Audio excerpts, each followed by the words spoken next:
Hello and welcome to Gierok Farms. Today we got some different odds and ends to do. First we're going to go look at some hay. My dad's interested in buying some, and we're going to check out the quality and make sure it's worth buying. So we're going to do that first today. We just finished up with some chores here, and my brothers are going to finish the rest. So come along with us today.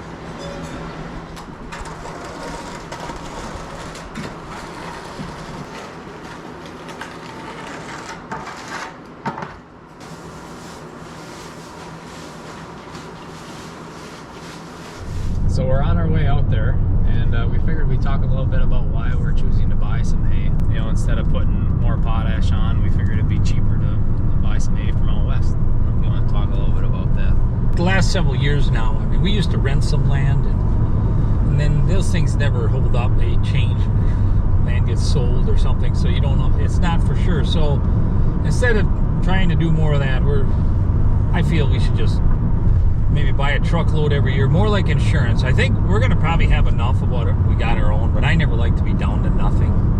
And then we get the Western hay, the protein's high. Instead of adding protein in our feeds, we're using our hay. And like you say, fertilizing, we do fertilize some, but that's not for nothing either. So it's kind of just splitting up our options. Not a bad idea to not have all your eggs in one basket. These will be big squares. We'll probably store them down in one of the lower sheds.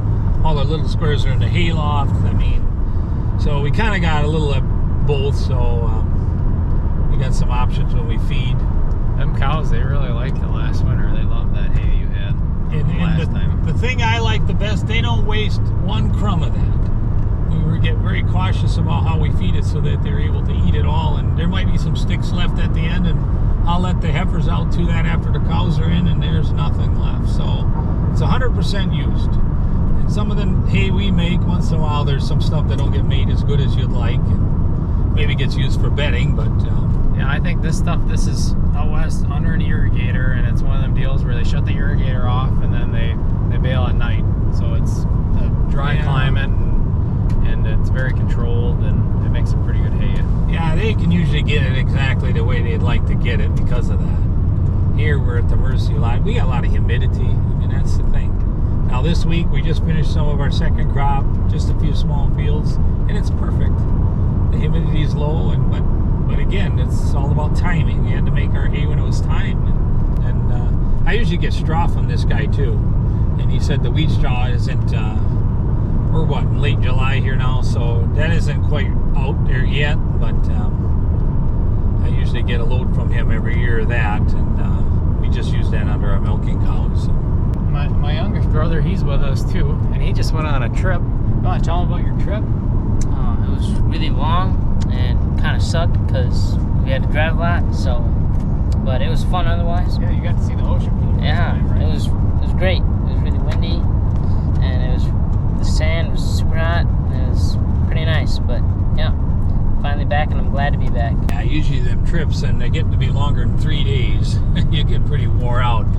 I knew these guys were going to be pretty tired when they got home. I think they were working harder than I was. I was home running the farm, and the rest of our bunch went to see some relatives and see the country. Yeah. But yeah, we'll check in after we looked at this stuff and let you guys know what we thought of it.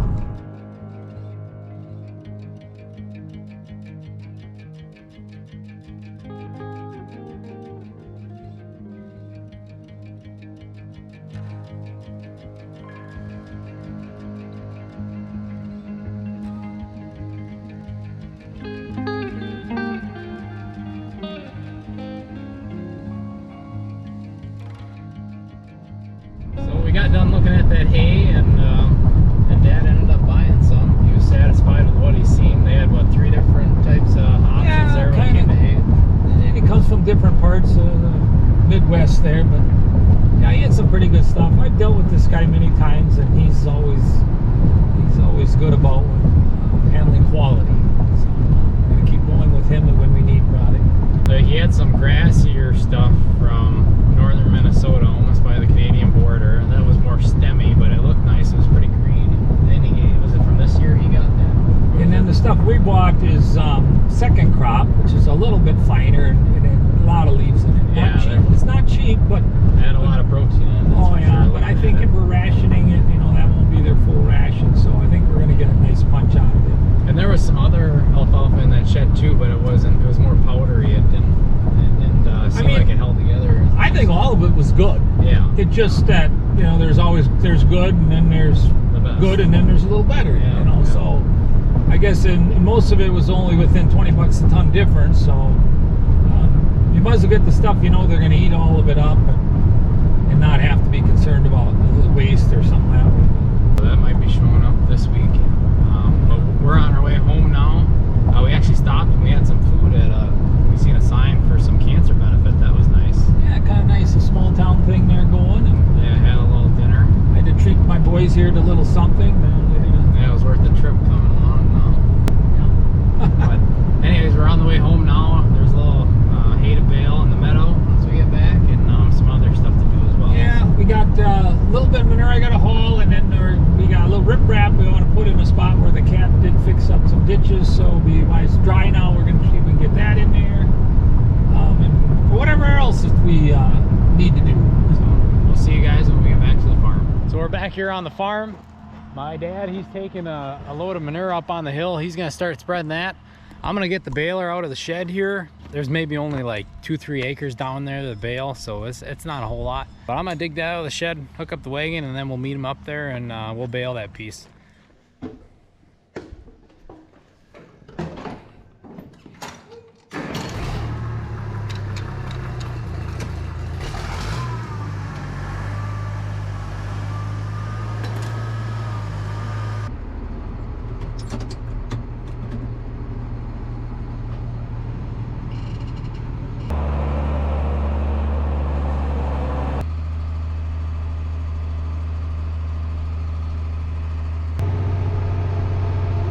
The oats are looking really nice. The combine, he should be here within the next week. Hopefully the next couple days would be ideal. It should turn out pretty nice. My guess is here, he's gonna take this baler down in there, start baling, and I'll probably take the 7405 back to the yard with the manure spreader and unhook that and come back and grab the load so he doesn't have to haul the baler and a full wagon of hay up out of that meadow.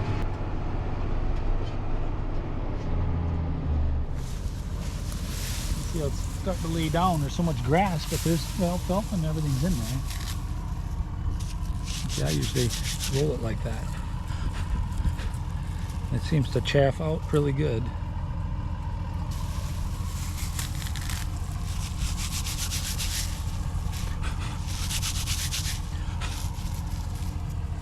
Well, I don't really see any green ones. And you look at a field like this when it's just from the last little rainstorm we had, a little breeze and all that green in there, it's gonna lay it down. And if he can get this now within the next several days before we get some kind of rain or any big rain, this is gonna make good grain yet. Otherwise, all that green stuff is gonna get higher than this. And I don't know, we'll have to see how that works out. We got the guy scheduled, so when he gets here, we'll get her. Thing is, this is some hay days we've had in here. The humidity is very low. It just in the last several days started to get really dry. You can just start seeing all the lawns and everything are starting to burn up a little bit. Anything we just cut, we had a few little pieces we just finished cutting and baling up yesterday. There ain't gonna be nothing there if it don't rain anymore. But our alfalfa, our new seeding is coming. I mean, it's gonna be thin and short if it don't rain, but alfalfa's got a pretty deep root. Now we're going down into the meadow to make this hay. I cut it 3 days ago, raked it up later yesterday, and it's more of a shaded, kind of a long skinny valley down there. I mean, probably about 3 acres worth, but still, if we didn't have all this nice dry weather, I don't know if we would even think about trying to bale hay down in there. But hey, when you get drying weather like this, if you can get it dry, you take it. And it's only going to make better grasses and better hay down there if we keep cutting it. A lot of good washed in ground down there over the last 100 years of farming up on these hills, so now we can get some use out of that too. But this will be the first time a hay baler is going to go down into here, I would say in about the last 80 years for sure. So let's hope we don't get hung up on a tree or something. This road is a little different. I just like to make use out of everything we can here. Everything's getting so expensive. I just think it's a smart idea to utilize everything you got to the best you can first before you start looking other places for resources to farm with. See, like there's a hickory broke off. There's a lot of that type of wood down here over the years. I mean, we're heating our home with and everything, and I mean, I'm really a believer in trying to use the stuff that isn't going to make anything better. I mean, in this country, we got a lot of people mowing lawns and golf courses and all those type of things for recreation, and it's all good, but yet it's so wasteful.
This is really shaping up to be a nice little field down here.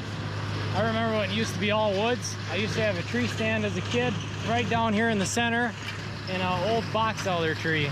And there was maybe like a 10 by 10 opening. It's just amazing how far it's come down here. You know, clearing things out, doing some dirt work, and it's been pretty productive down here. Now we're making a crop. You know, we made a bunch of firewood, improved the ground, and it's cool to see how it's progressed over the years, and now we're actually harvesting something. You know, it's not a whole lot, and it's a pretty shaded spot, so it doesn't make the best hay, but it went from being nothing to something now.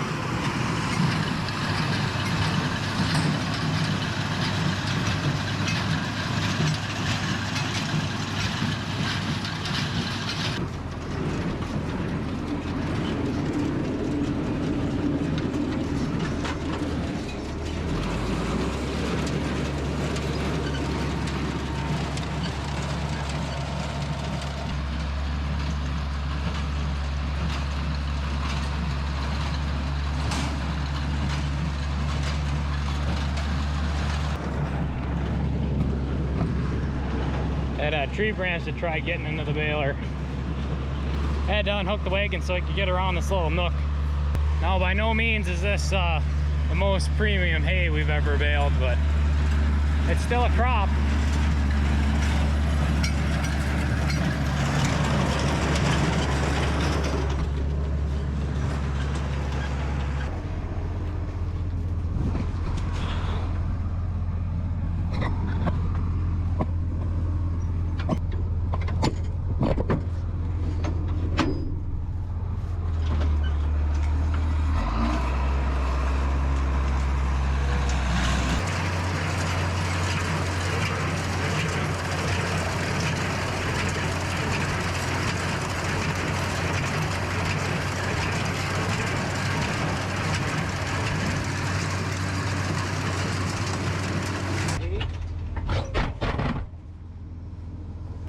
here. It's all shade.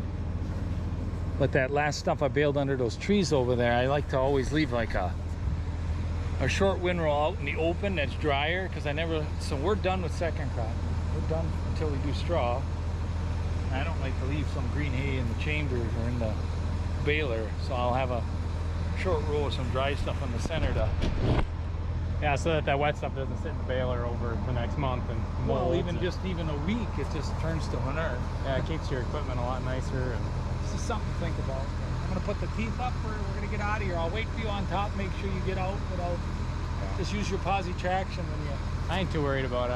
I think it'll go. It's dry, and it's lighter stuff.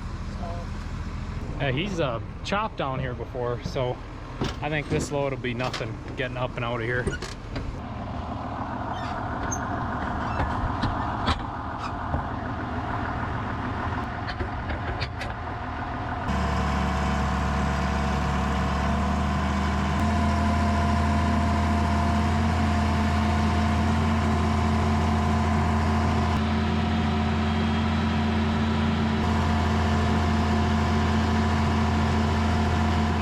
We got out of there. The camera doesn't do that justice. It's a lot steeper than it looks. There sure wasn't a lack of power. The only thing that would have happened there, since it's so dry, we might have started digging and losing traction just because of how dry and rock hard the ground has been getting. You know, it might turn into almost like ice, or your tires can't bite in as you climb up the hill. But it worked out good. We're gonna head down to the yard and get this wagon put away.